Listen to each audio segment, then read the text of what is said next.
Hunting weapons. Esau used bows and arrows to hunt animals. The bows were crafted from wood and bone, while the arrows were made of reeds or wood with a tip of flint, bone, or metal. Arrowheads were sometimes dipped in poison. Game included wild goat and deer. Ancient hunters also used nets and traps. Lentil stew. A standard meal in ancient times, lentil stew was usually eaten with unleavened bread. Esau trades his right to the family's estate for a bowl of stew, but more importantly, he gives up his right to inherit God's covenant with his grandfather, Abraham. Esau and Jacob. Isaac was 40 years old when he married Rebekah, but for many years they remained childless. They prayed to the Lord, and at last, after nearly 20 years, she became pregnant with twins.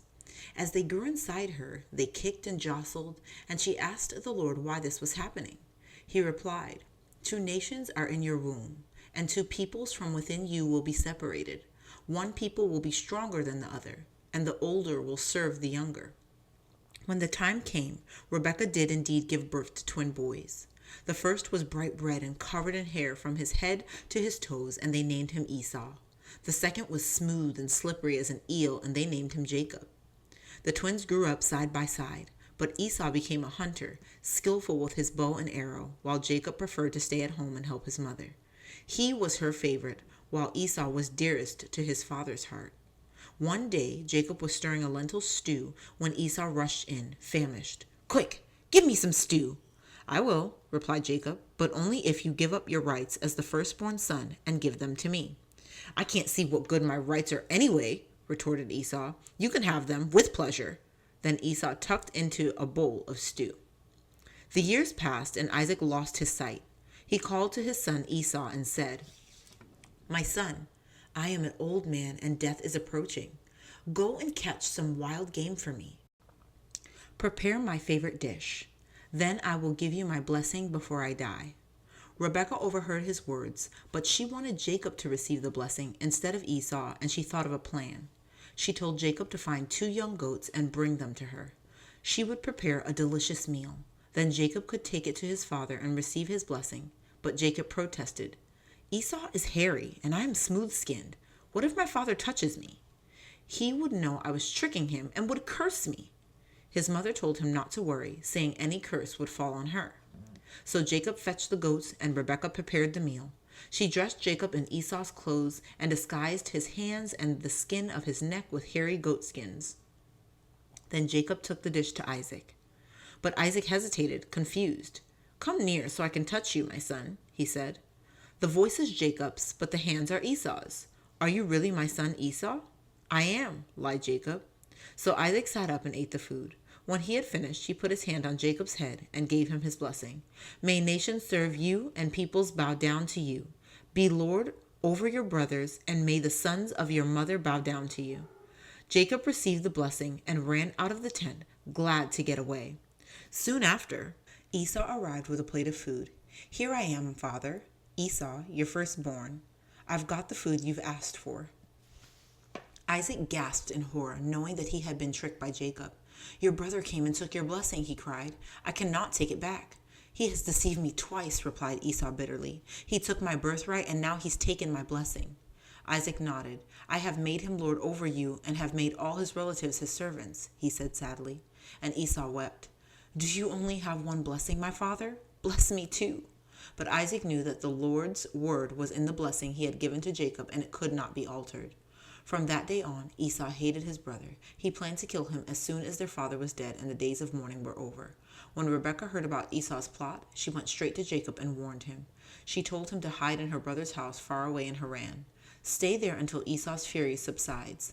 I'll send word when it's safe for you to come back." Jacob fled immediately. Your brother came and took your blessing. Understanding the story. Tensions between the brothers start in the womb. Esau demonstrates that he is not fit to lead by swapping his inheritance, which includes God's covenant, for some food. God's promise that Rebekah's younger son would rule the older one is kept when Jacob receives Isaac's blessing. Although the blessing is achieved by deceit, it is still valid. Haran, a center for trade and commerce. Haran was also one of the main cities of the moon god Sin. The site of Haran today is in southeast Turkey, where the ruins of the Temple of Sin, including the striking tower and arch, can be found. Ziggurat steps. Jacob's dream of a stairway to heaven closely resembles the steep outdoor staircases found on many ancient Mesopotamian pyramid-shaped temples known as ziggurats. Religious altars or shrines were probably built on the top. Jacob's ladder. Jacob continued on his journey from Beersheba to Haran, and when the sun dropped low in the sky, he stopped to rest for the night.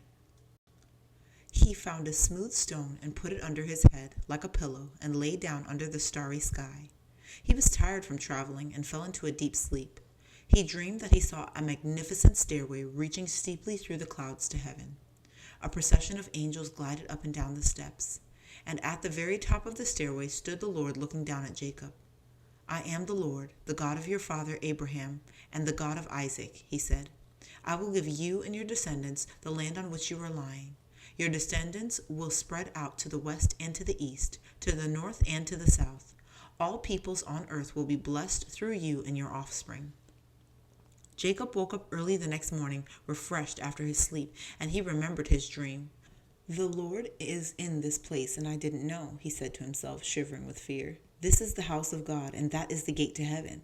To mark the site of his sacred vision, Jacob took the stone that he had used as a pillow and made a memorial stone. Then he poured some oil over it and named the place Bethel, which means house of God. And he made a vow, saying, "If God watches over me on this journey so that I return safely to my father's house, then the Lord will be my God, and this stone that I have set up will be God's house." He dreamed that he saw a magnificent stairway reaching steeply through the clouds to heaven.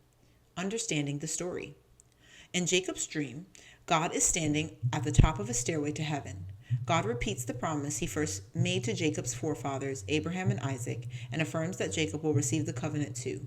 Jacob also realizes the link between the God of his ancestors and the people on earth, and that God can be encountered anywhere. Jacob dreams of a procession of angels in the Dream of Jacob by Italian painter Alessandro Allori, 1535 to 1607. Jacob and Rachel. Jacob left Bethel, where God had appeared to him in a dream, and continued on his way. It was a long journey across the Jordan River to Haran in northwest Mesopotamia, where his mother's brother Laban lived. When at last he arrived, he saw a well in the middle of a field, covered by a large stone. Around it, a few flocks of sheep lay sleeping in the sun. The shepherds watched over them, chatting to each other.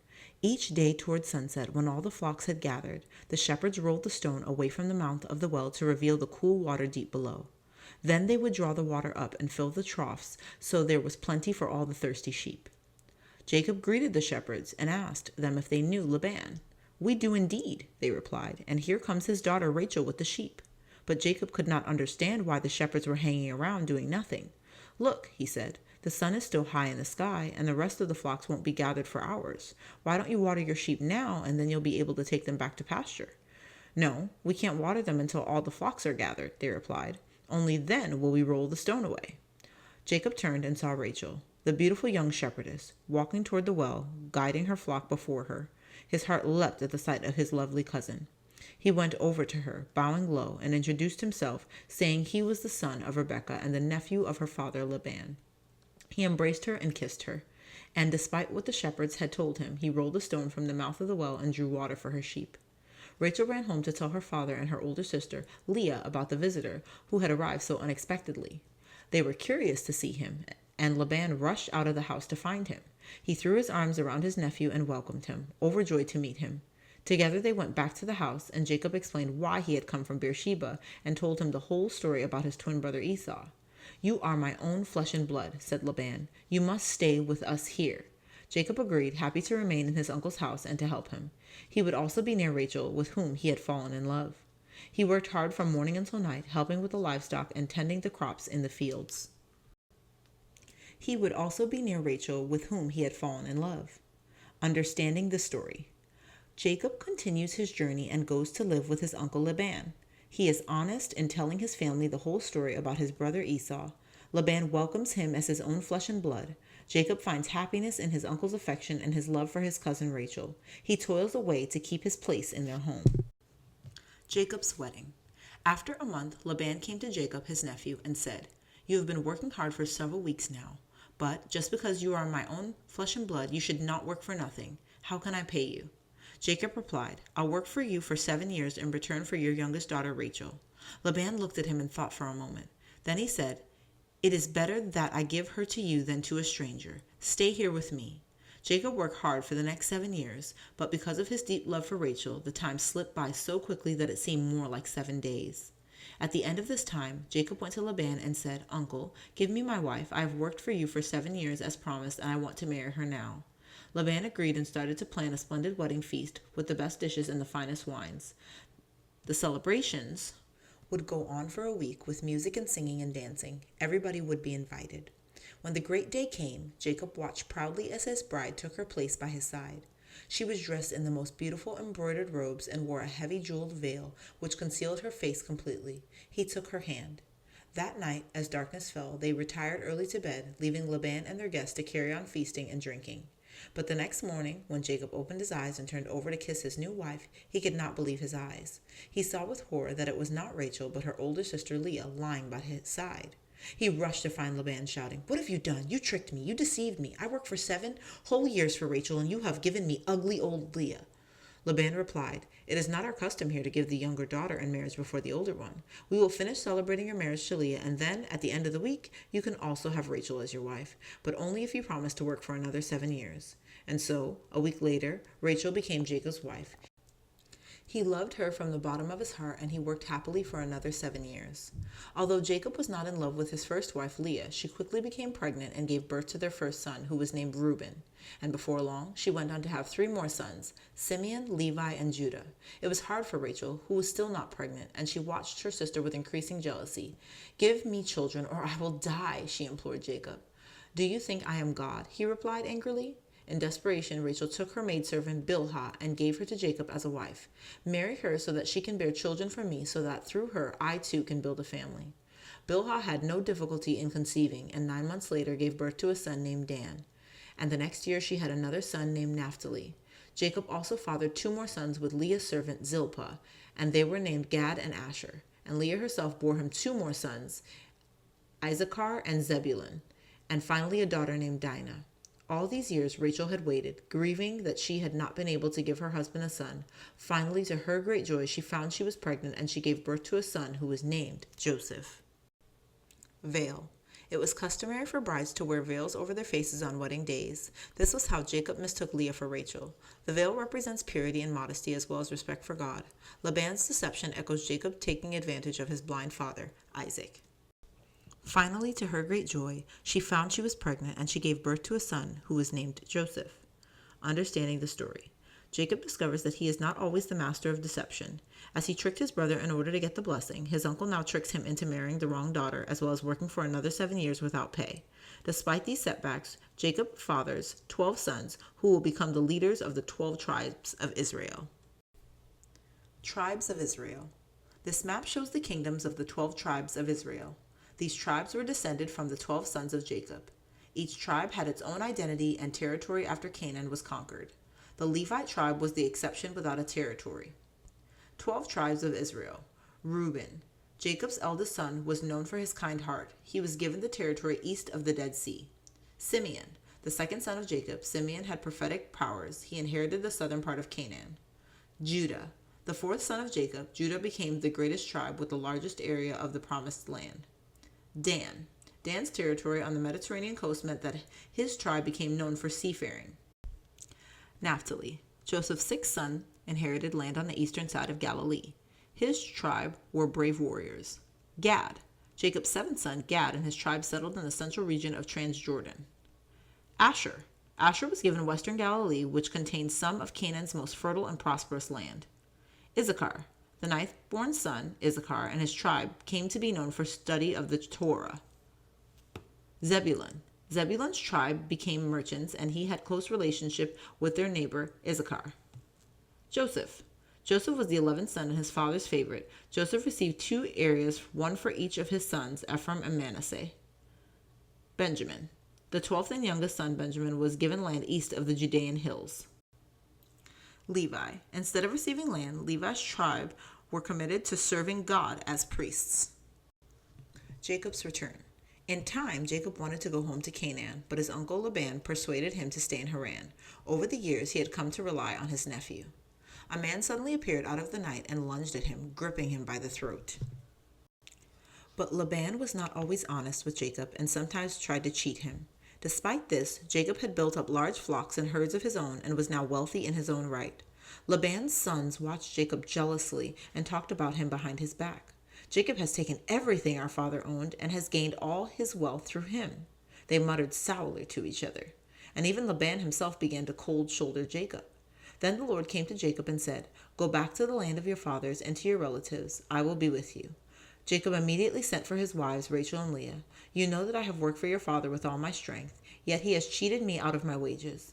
However, God has not allowed him to harm me, and God has told me to leave and go back to my native land." Rachel and Leah listened and prepared to leave with their children and all their worldly possessions. Then without a word they left, driving their flocks and herds ahead of them across the Euphrates to the mountains of Gilead. When Laban discovered that they had gone, he chased after them and finally caught up with them 7 days later. "Why did you deceive me and run off like that?" he asked Jacob. "You didn't even let me kiss my grandchildren and daughters goodbye." The two men talked and argued long into the night, but eventually they settled their differences, calling God to bear witness. Early the next morning, Laban kissed his grandchildren and daughters goodbye and blessed them. Then he set off and returned home. Jacob took his family and continued the long journey to Canaan. When they drew near, he sent a message to his brother Esau, whom he had fled from so many years before.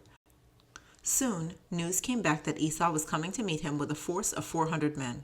"O God of my father Abraham, God of my father Isaac," Jacob prayed, "I am unworthy of all the kindness and faithfulness you have shown me. Save me, I pray, from the hand of my brother Esau." Jacob chose his finest animals and sent them ahead with his servants as a gift to Esau. Then he took his wives and children and all their possessions across the Jabbok River and told them to wait for him there. He spent the night alone, and as he sat, deep in thought, a man suddenly appeared out of the night and lunged at him, gripping him by the throat. Jacob gasped and fought back, pinning him to the ground. They wrestled on and on, grappling with each other like silent shadows, evenly matched. At last the sun's rays started to creep over the horizon, and the man said, "Let me go, for it is daybreak. What is your name?"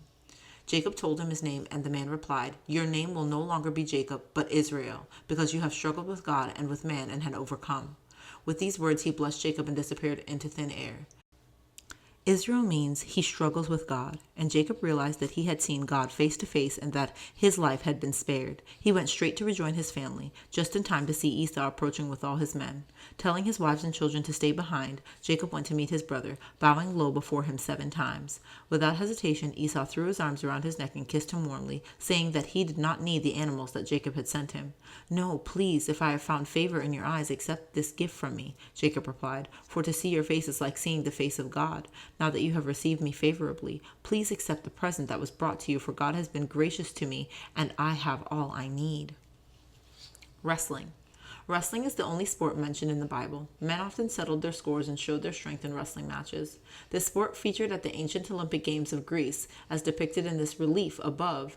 Jacob does not know he is wrestling with God, and therefore wrestling his own faith. Understanding the story. Abraham and Isaac accepted God as their Lord immediately, but Jacob often experienced conflict over his faith. This is why he is named Israel, meaning he struggles with God. The mysterious stranger he wrestles with is really a representation of God. God promised to look after Jacob, and he does not let him down. With his new name, he is a changed man who now accepts God completely. Jabbok River. Jacob sends his family ahead across the Jabbok River to give himself time for quiet contemplation. Today it is called the Zerka River. The fastest flowing waters of the river flow into the Jordan River, 15 miles or 25 kilometers north of the Dead Sea.